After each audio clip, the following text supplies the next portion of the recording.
ओम श्री शक्ति नमः। ओम श्री शक्ति नमः। ओम श्री शक्ति नमः। तृतीय अंश 18वां अध्याय।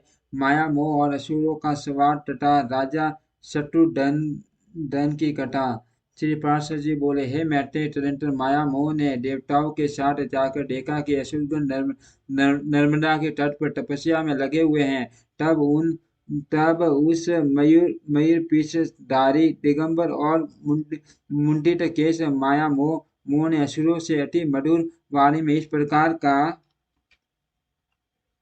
माया मोह बोला, हे दैत्यगण, कहिए आप लोग किस उद्देश्य से तपस्या कर रहे हैं? आपको किसी लौकिक फल की इच्छा है या पारलौकिक की? असुरगण बोले, हे महामते, हम लोगों ने पारलौकिक फल की कामना से तपस्या आरंभ की है। इस विषय में तुमको हमसे क्या कहना है? माया मोह बोला, यदि आप लोगों को मुक्ति की इच्छा है तो जैसा मैं कहता हूँ वैसा करो। आप लोग मुक्ति के खुले द्वार रूप इस धर्म का आदर कीजिए। यह धर्म मुक्ति में परमो परमोपयोगी है। इससे श्रेष्ठ अन्य कोई धर्म नहीं है। इसका अनुष्ठान करने से आप लोग सर्वत्र अथवा मुक्ति जिसकी कामना करेंगे प्राप्त कर लेंगे। आप सब लोग माँ बलवान है, अतः इस धर्म का आदर कीजिए। श्री पराशर जी बोले, इस प्रकार नाना प्रकार की युक्तियों से ट्रेनजित वाक्यों द्वारा माया मोह ने दैत्य गण को वैदिक मार्ग से भ्रष्ट कर दिया। यह धर्म युक्त है और यह धर्म विरुद्ध है। यह सत है और यह सत है। यह मुक्ति कारक है और इससे मुक्ति नहीं होती। यह आत्यंतिक परमार्थ है और यह परमार्थ नहीं है। यह कर्तव्य है और यह अकर्तव्य है। यह ऐसा नहीं है और यह स्पष्ट ऐसा ही है। यह दिगंबरों का धर्म है और यह सांबरों का धर्म है। हे दिविज, ऐसे अनेक प्रकार के अनंत वादों को दिखलाकर माया मोह ने उन्हें दैत्यों को सर्वधर्म से संयुक्त कर दिया। माया मोह ने दैत्यों से कहा था कि आप लोग इस महान धर्म को अर्थ अर्थात इसका आदर कीजिए। अर्थ उस धर्म का अवलंबन करने से वे आर्त कहलाए। माया मोह ने असुर गण को तय तय धर्म से विमुक्त कर दिया और वे मोहग्रस्त हो गए तथा पीछे उन्होंने अन्य दैत्यों को भी इसी धर्म में प्रवृत्त कर दिया। उन्होंने दूसरे दैत्यों को दूसरों ने तीसरों ने चौथों को तो तथा उन्होंने औरों को इस धर्म में प्रवृत्त किया। इस प्रकार थोड़े ही दिनों में गण ने वेद त्रय प्राय त्याग कर दिया। तदंतर जितेंद्रिय माया मोह ने रक्त वस्त्र धारण कर अन्य असुरों के पास जा उनसे मधुर अल्प और मधुर शब्दों में कहा, हे असुरगण, यदि तुम लोगों को स्वर्ग अथवा मोक्ष की इच्छा है तो पशु हिंसा आदि दुष्ट कर्मों को त्याग कर बोध प्राप्त करो। ये संपूर्ण जगत विज्ञान में है, ऐसा जानो। मेरे वाक्यों पर पूर्णतः ध्यान दो। इस विषय में बुद्ध जनों का ऐसा ही मत है कि यह संसार अनाधार है, ब्रह्मजन्य पदार्थों की प्रतीति पर ही स्थित है तथा रागादि दोषों से दूषित है। इस संसार संकट में जीव अत्यंत भटकता रहा है। इस प्रकार बुद्ध युक्त जानो। बुद्धेय धम्म समझो। बुद्ध यत जानु आदि शब्दों से बुद्ध धर्म का निर्देश कर माया मोह ने दैत्यों से उनका निज धर्म छुड़ा दिया। माया मोह ने ऐसे नाना प्रकार के युक्त वाक्य कहे जिससे उन दैत्य गण त्रय धर्म को त्याग दिया। उन दैत्य गण ने अन्य दैत्यों से तथा उन्होंने अन्य से ऐसे ही वाक्य कहे। हे मैत्रेय, इस प्रकार उन्होंने श्रुति स्मृति विद अपने परम धर्म को त्याग दिया। हे दिविज, मोहकारी माया मोह ने और भी अनेक दैत्यों को भी भिन्न भिन्न प्रकार के विविध पाखंडों से मोहित कर दिया। इस प्रकार थोड़े ही समय में माया मोह के द्वारा मोहित होकर असुर गण ने वैदिक धर्म की बातचीत करना भी छोड़ दिया। हे दिविज, उनमें से कोई वेदों की, कोई देवताओं की, कोई यज्ञिक कर्म कलापों की तथा कोई ब्राह्मणों की निंदा करने लगे। वे कहने लगे, हिंसा से भी धर्म होता है। यह बात किसी प्रकार मुक्ति संगत नहीं है। अग्नि में हविष जलाने से फल होगा। यह भी बच्चों की की सी बात है। अनेकों यज्ञों द्वारा देव तत्व लाभ करके यदि इंद्र को समय आदि काष्ठा का ही भोजन कराना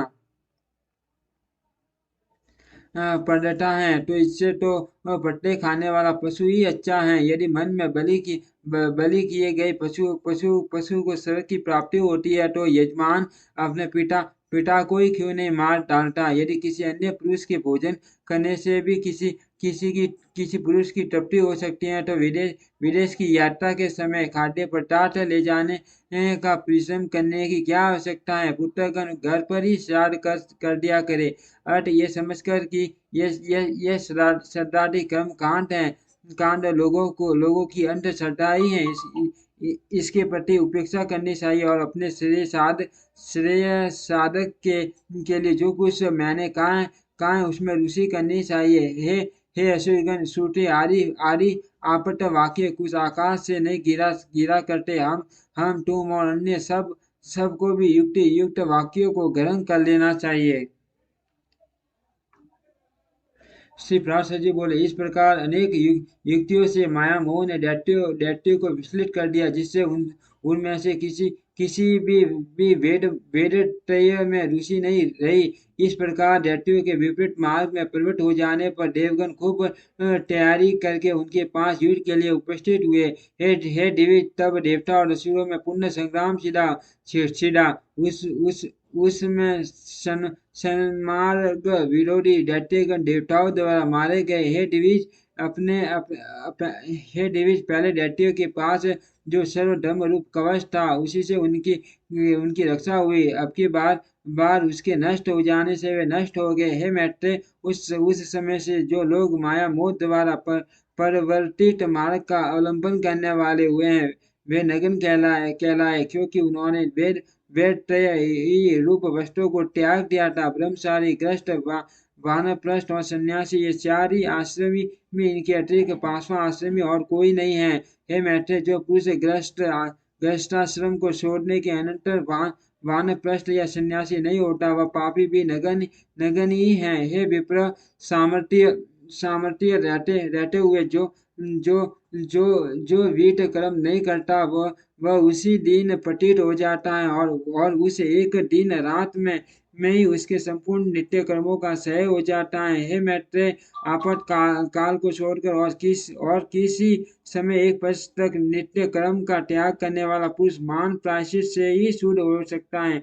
जो पुरुष एक वर्ष तक नित्य क्रिया नहीं करता, उस पर दृष्टि पड़ जाने से साधु पुरुष को सदा सूर्य का दर्शन करना चाहिए। हे महामते, ऐसे पुरुष का स्पर्श होने पर वस्त्र सहित स्नान करने से शुद्धि हो सकती है और उस पापात्मा की शुद्धि तो किसी भी प्रकार नहीं हो सकती।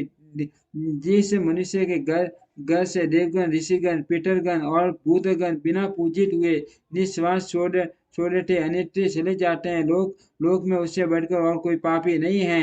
हे दिविज, ऐसे पुरुष के साथ एक वस्त्र संभाषण को कुशल प्रश्न और उठने बैठने से मनुष्य उसी के समान परमात्मा हो जाता है, जिसका शरीर अथवा ग्रह देवता आदि के निश्वास से नित्य है। उसके साथ अपने ग्रह, आसन और वस्त्र आदि को न मिलावे। जो पुरुष उसके घर में भोजन करता है, उसका आसन ग्रहण करता है अथवा उसके साथ साथ एक ही शैया पर शयन करता है, वह शीघ्र ही उसी के समान हो जाता है। जो मनुष्य देवता, पितर, भूतगण और अतिथियों का पूजन किए बिना स्वयं भोजन करता है, वह पाप में भोजन करता है, उसकी शुभ गति नहीं हो सकती। जो ब्रह्मादि पन सब धर्म को छोड़कर पर धर्मों में प्रवृत्त होते हैं अथवा हीनवर्ती का अवलंबन करते हैं, वे नगन कहलाते हैं। हे मैत्रेय, जिस स्थान में चारों वर्णों का अत्यंत मिश्रण हो, उसमें रहने से पुरुष की साधु वृत्तियों का क्षय हो जाता है। जो पुरुष ऋषि, देव, पितर, भूत और अतिथि गण का पूजन किए बिना भोजन करता है, उसे संभाषण करने से भी लोग नरक में पड़ते हैं। अतः वेदत्रयी के त्याग से दूषित इन नगनों के साथ प्राज्ञ पुरुष सर्वदा संभाषण और स्पर्श आदि का भी त्याग कर दे। यदि इनकी दृष्टि पड़ जाए तो श्रद्धावान पुरुषों का इतने पूर्वक किया हुआ श्राद्ध देवता अथवा पितामह पितामहगण की तृप्ति नहीं करता। सुना जाता है पूर्व काल में पृथ्वी तल पर शत्रुघ्न नाम से विख्यात एक राजा राजा था। उसकी पत्नी शैव्या अत्यंत धर्मपरायण थी। वह माँ भाग पतिव्रता सत्य शौच और दया से युक्त तथा विनय और नीति आदि संपूर्ण सुलक्षणों से संपन्ना थी। उस महारानी के साथ राजा शतधनु ने परम समाधि द्वारा सर्वव्यापक देव श्री जनार्दन की आराधना की। वे प्रतिदिन तन्मय होकर अन्य भाव से होम जप दान उपवास और पूजन आदि द्वारा भगवान की भक्ति पूर्वक आराधना करने लगे। हे दिविज, एक दिन कार्तिक पूर्णिमा को उपवास कर दोनों पति पत्नियों ने श्री गंगा जी में एक साथ ही स्नान करने के अनंतर बाहर आने पर एक पाखंडी को सामने आता देखा। यह ब्राह्मण उस महात्मा राजा के धनुर्वेद आचार्य का मित्र था। अर्थ आचार्य के गौरववश राजा ने भी उससे मित्रवत व्यवहार किया, किंतु उसकी पतिव्रता पत्नी ने कुछ भी आदर नहीं किया। वह मौन रही और यह सोचकर कि मैं उपोषिता उपवास युक्त हूँ, उसे देखकर सूर्य का दर्शन किया। हे द्विजोत्तम, फिर उन स्त्री पुरुषों ने यथार्थ रीति आकर भगवान विष्णु के पूजा आदि संपूर्ण कर्म विधि पूर्वक किए। कालांतर में वह शत्रुजीत राजा मर गया। तब देवी शैव्या ने भी सीतारूढ़ महाराज का अनुगमन किया।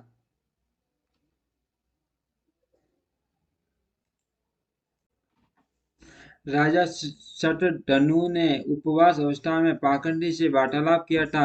अर्थ उस पाप के कारण उसने कुत्ते का जन्म लिया तथा वह शुभ लक्षणा काशी नरेश की कन्या हुई, जो सब प्रकार के विज्ञान से युक्त सर्व लक्षण संपन्न और जाति स्मृता पूर्व जन्म का वृतांत जानने वाली थी। राजा ने उसे किसी वर को देने की इच्छा की, किंतु उसे सुंदरी के रोक देने पर वह उसके विवादी से ऊपर रट हो गए। तब उसने दिव्य दृष्टि से अपने पति को सवान हुआ जान विदिशा नामक नगर में जाकर उसे वहां कुत्ते की अवस्था में देखा। अपने माँ बाप पति को सवान रूप में देखकर उस सुंदरी ने उसे चटकार पूर्वक अति उत्तम भोजन कराया। उसके दिए हुए उस अति मधुर और इच्छित अन्न को खाकर वह अपनी जाति के अनुकूल नाना प्रकार की चाटुता प्रदर्शित करने लगा। उसके चाटुता करने से अत्यंत संकुचित हो उस बालिका ने कुत्सित योनि में उत्पन्न हुए उस अपने प्रियतम को प्रणाम कर उससे इस प्रकार का, महाराज, आप अपनी उस उदारता का स्मरण कीजिए जिसके कारण आज आप सवान योनि को प्राप्त होकर मेरे साटुकार हुए हैं। हे प्रभु, क्या आपको यह स्मरण नहीं है कि तीर्थ स्नान के अनंतर पाखंडी से वार्तालाप करने के कारण आपको यह कुत्सित योनि मिली है। श्री पार्षद जी बोले, काशी राज सूर्य द्वारा इस प्रकार स्मरण कराए जाने पर उसने बहुत देर तक अपने पूर्व जन्म का चिंतन किया। तब उसे अति दुर्लभ निर्वेद प्राप्त हुआ। उसने अति उदास चित्त से नगर के बाहर प्राण त्याग दिए और फिर श्रृंगाल योनि में जन्म लिया। तब काशी राज कन्या दिव्य दृष्टि से उसे दूसरे जन्म में संगाल हुआ जान उसे देखने के लिए कोलाल पर्वत पर गई। वहां भी अपने पति को संगाल योनि में उत्पन्न हुआ देख वह सुंदरी राजकन्या उससे बोली, हे राजेंद्र, सवान योनि में जन्म लेने पर मैंने आपसे जो पाखंडी से वार्तालाप विषय का पूर्व जन्म का वृतांत कहा था, क्या वह आपको स्मरण है? तब सत्यनिष्ठों में श्रेष्ठ राजा शतधनु ने उसके इस प्रकार कहने पर सारा सत्य वृतांत जानकर निरार वन में अपना शरीर छोड़ दिया। फिर वह एक भेड़िया हुआ। उस समय भी अनिंदिता राजकन्या ने उस निर्जन वन में जाकर अपने पति को उसके पूर्व जन्म का वृतांत स्मरण कराया। उसने कहा, हे माँ पाक, तुम भेड़िया नहीं नहीं हो, तुम राजा शत्रुघ्न हो। तुम अपने पूर्व जन्मों में कर्मश, कुकुर और संगाल होकर अब भेड़िया हुए हो। इस प्रकार उसके स्मरण कराने पर राजा ने जब भेड़िए के शरीर को छोड़ा तो गर्द योनि में जन्म लिया। उस समय भी उसका निष्पाप भार्या ने उसे फिर बोध कराया, हे नरेंद्र, तुम अपने स्वरूप का स्मरण करो। इन गर्द श्रेष्ठाओं को छोड़ो। पाखंडी के साथ वार्तालाप करने के दोष से ही तुम ग्रंथ हुए हो। फिर दूसरे जन्म में काक योनि को प्राप्त होने पर भी ये अपने पति को योग बल से पाकर उस सुंदरी ने कहा, हे प्रभु, जिनके वशीभूत होकर संपूर्ण समांत गण नाना प्रकार की वस्तुएं भेद करते हैं, वहीं आप आज काक योनि को प्राप्त होकर बलि भोजी हुए हैं। इसी प्रकार काक योनि में भी पूर्व जन्म का स्मरण कराए जाने पर राजा ने अपने प्राण छोड़ दिए और फिर मयूर योनि में जन्म लिया।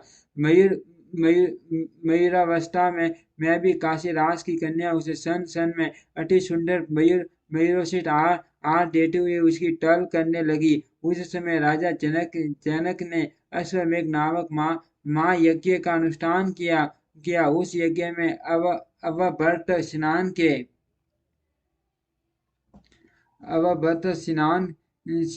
के समय उस मयूर को स्नान कराया।